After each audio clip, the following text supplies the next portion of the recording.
Saudações, heroínas e heróis despertos! Estamos iniciando mais um episódio do Herói que Existe em Nós e hoje nós vamos falar da segunda temporada de O Mandaloriano. E nós tivemos algumas surpresas nessa segunda temporada. A primeira seria a Ahsoka Tano, um personagem ali do desenho Guerras Clônicas. É um personagem muito querido por uma legião de fãs. E a segunda surpresa da série, eu não vou falar, mas acontece no último episódio. Eu não vou dar spoiler, então para quem quer assistir, aproveita porque o último episódio é muito legal. A Ahsoka Tano todo mundo estava esperando, quando ela apareceu fizeram um reboliço ali na internet. E quando a gente vê um Jedi, todo mundo quer saber a sua sabedoria, quais são as suas ações. Nós vemos ali que ela tem muito poder, que ela luta super bem, ela ajuda o Mandaloriano, mas nós ficamos focados também naquela sabedoria. E a hora que o Mandaloriano chega com o Grogu, com o Baby Yoda, para que ela pudesse treiná-lo à luz da força, do lado da força dos Jedi, né, do lado da luz, ela não quer treiná-lo. E aí a gente para, opa, peraí, caramba, ela não vai treinar? Será que isso não é pior? Ele pode ir para o lado das sombras, né? Cadê a sabedoria dela? Mas tem sim uma sabedoria, porque ela, quando ela diz não, ela está lembrando do que aconteceu com seu mestre Anakin Skywalker, sim, o Darth Vader, e a quem ela tinha muitos sentimentos bons. Então ela fala não porque ela já viu pessoas queridas, Jedis queridos, melhores Jedis, sucumbirem ao medo e depois sucumbirem à raiva e obviamente ao lado sombrio da força. Ela diz que o vínculo do Grogu com o Mandaloriano é tão forte que de repente esse vínculo pode se tornar um apego, um medo de perder aquele vínculo por parte do Grogu, e aquilo pode se transformar em raiva, assim como Anakin Skywalker, e ela decide que é melhor que ele não desenvolva o seu poder, a sua força interior, que ela seja apaziguada e de repente ela nunca venha a aparecer. Então aí está a sua sabedoria que nós vamos falar hoje. O que é que o poder tem a ver com o medo e o que tem a ver com a raiva? O que acontece quando nós temos muito poder, mas nós somos dominados pelo medo e pela raiva? É o que nós vamos descobrir, então fique com mais um episódio do Herói que Existe em Nós.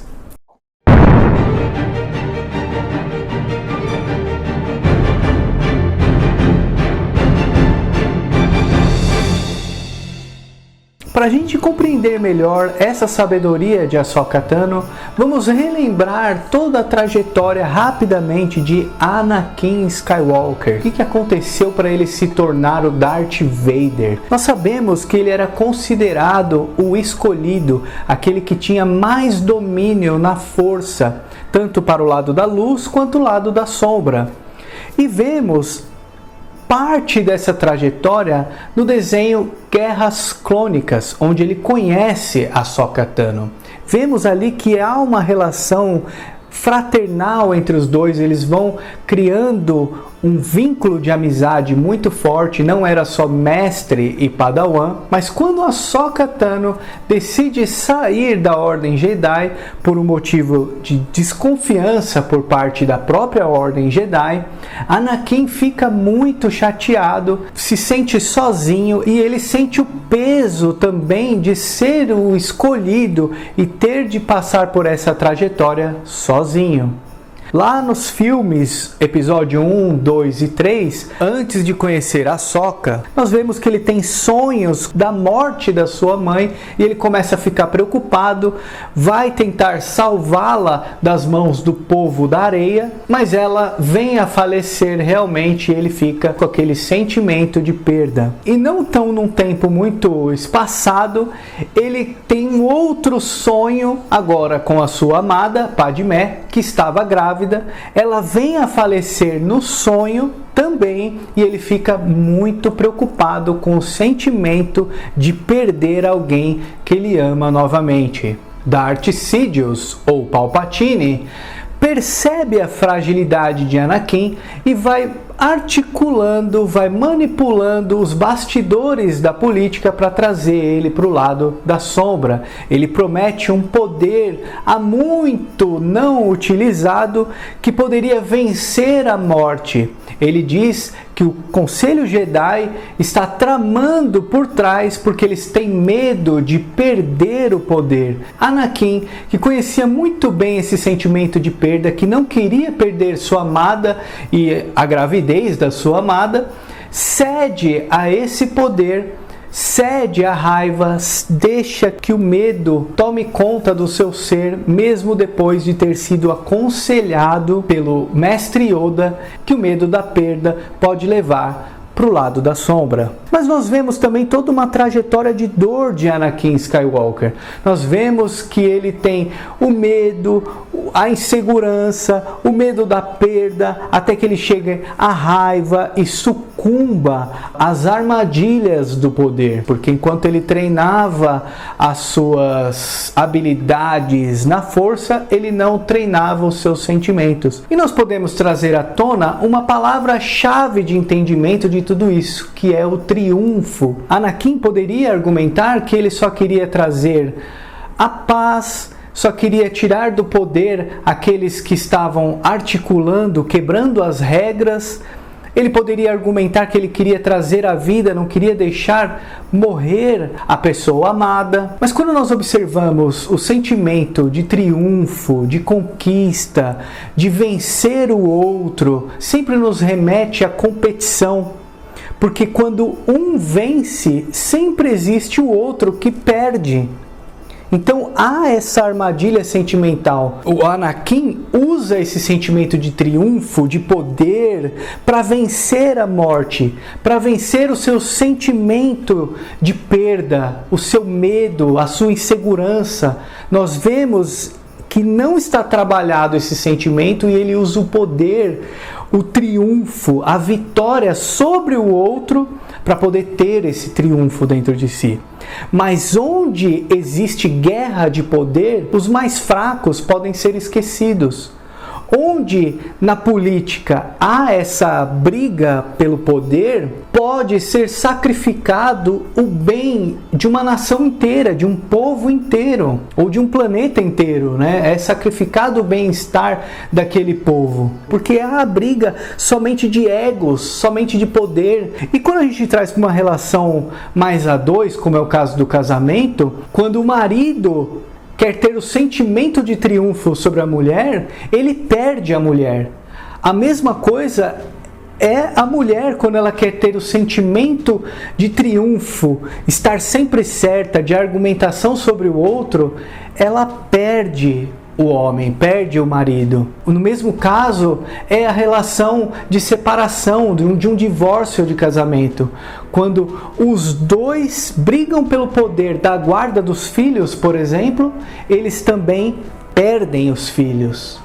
Os filhos, a mesma coisa, quando eles querem triunfar sobre os pais, querem se sentir superiores aos pais, mesmo sabendo que são eles que dão aquilo que nós temos de mais precioso, que é a vida, eles também perdem os pais. Sempre há essa relação de vitória para um lado e perda para o outro lado.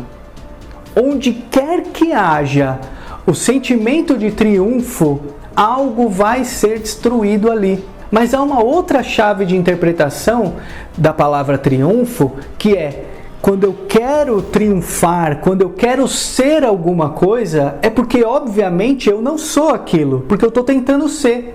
Então quando eu quero triunfar, quando eu quero ser, é porque eu não sou. Quando eu quero ter, é porque eu não tenho. E nessa relação, qual que é o sentimento que está por trás do triunfo? Se eu quero vencer, é porque eu não sou um vitorioso. Então qual que é o sentimento em Anakin que está por trás do triunfo?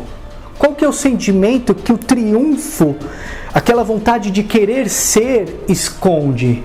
Ele esconde, por exemplo, a insegurança, o medo de perder alguém, que, como diz o próprio Mestre Oda, a morte é um processo natural da vida. Nós também temos que saber lidar com sentimentos de perda, às vezes separações de amigos no casamento, dos filhos, enfim. Também é um sentimento que nós temos que trabalhar, mas aí ele usa o poder, usa a sua força, usa o poder político para poder burlar esse sentimento de perda que ele mal trabalhou e ele triunfa sobre as outras pessoas. O mesmo caso é quando eu quero convencer alguém através da argumentação. Por trás desse sentimento, eu tenho uma insegurança, eu não acredito realmente, porque se eu acreditasse eu não preciso convencer ninguém, e aí eu fico tentando convencer o outro de que eu estou certo. E aí o que acontece é aquela batalha, aquele triunfo onde um ganha e o outro perde. Mas quem está perdendo é aquele que está achando que está triunfando sobre o outro.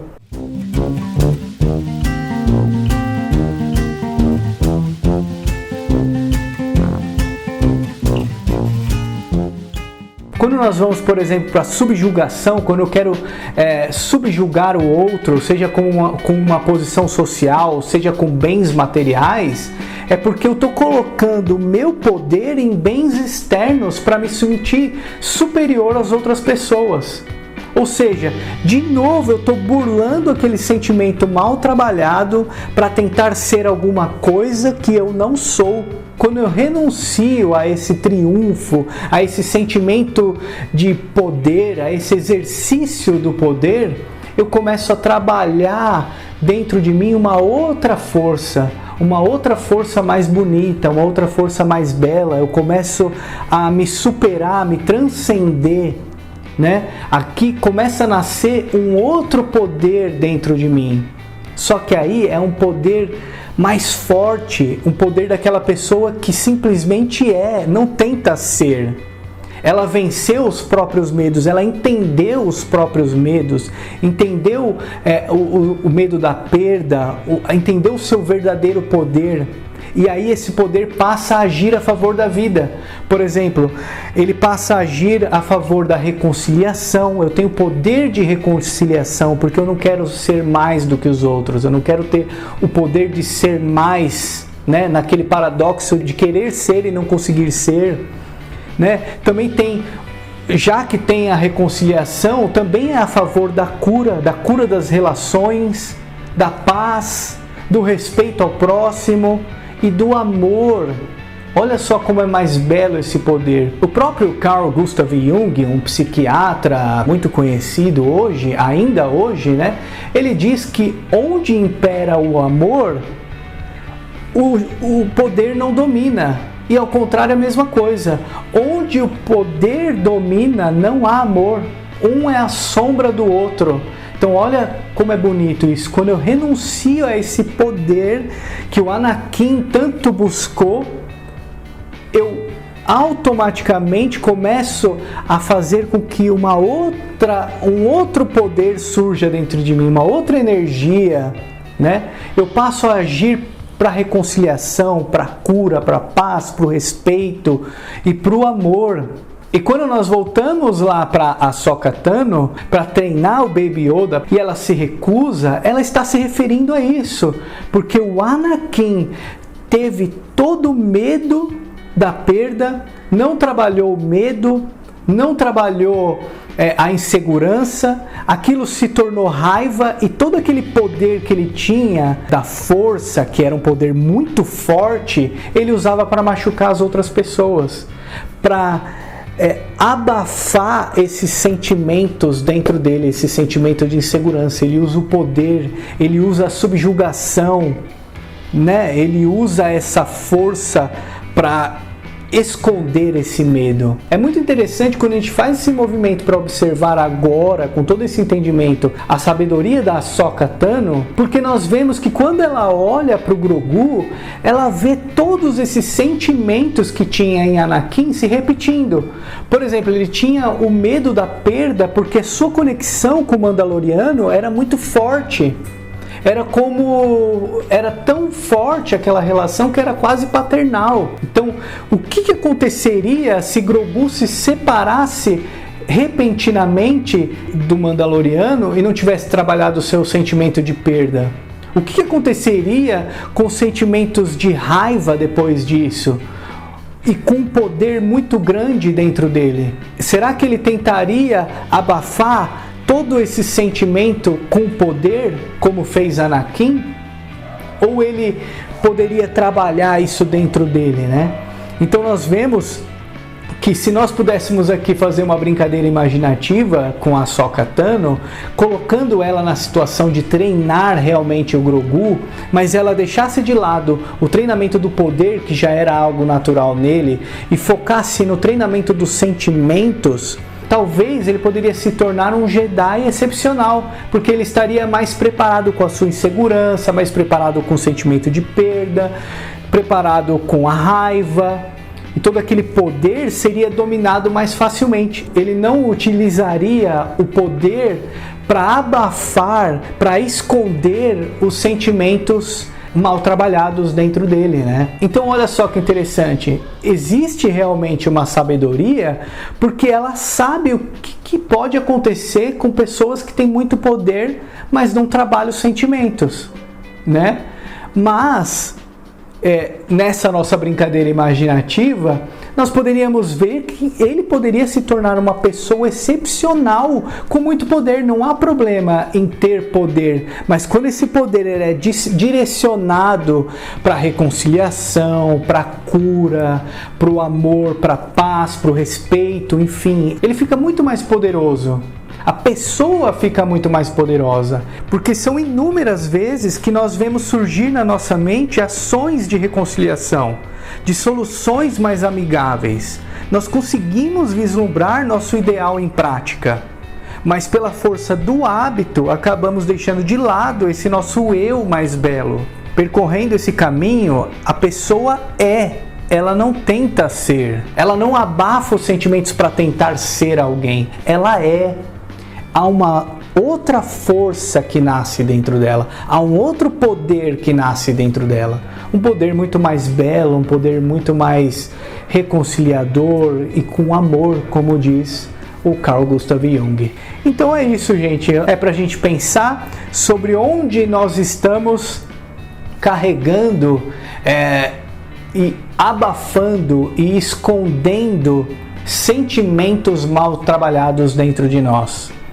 Onde a gente pode trocar essa força de poder, de querer ser superior aos outros, por essa força do nosso verdadeiro ser, desse ser mais belo, que quer reconciliar as brigas, que quer paz, que quer respeito ao próximo, que quer amor nas relações. É um poder muito mais forte, muito mais autêntico, muito mais belo. Então ficamos por aqui com mais um episódio do Herói que Existe em Nós. Espero que tenham gostado. Não se esqueçam de dar o seu like, compartilhar, seguir a gente lá nas redes sociais. É muito importante para a gente que vocês comentem lá nos vídeos, nas redes sociais, divulguem para as outras pessoas e espero vocês no próximo episódio.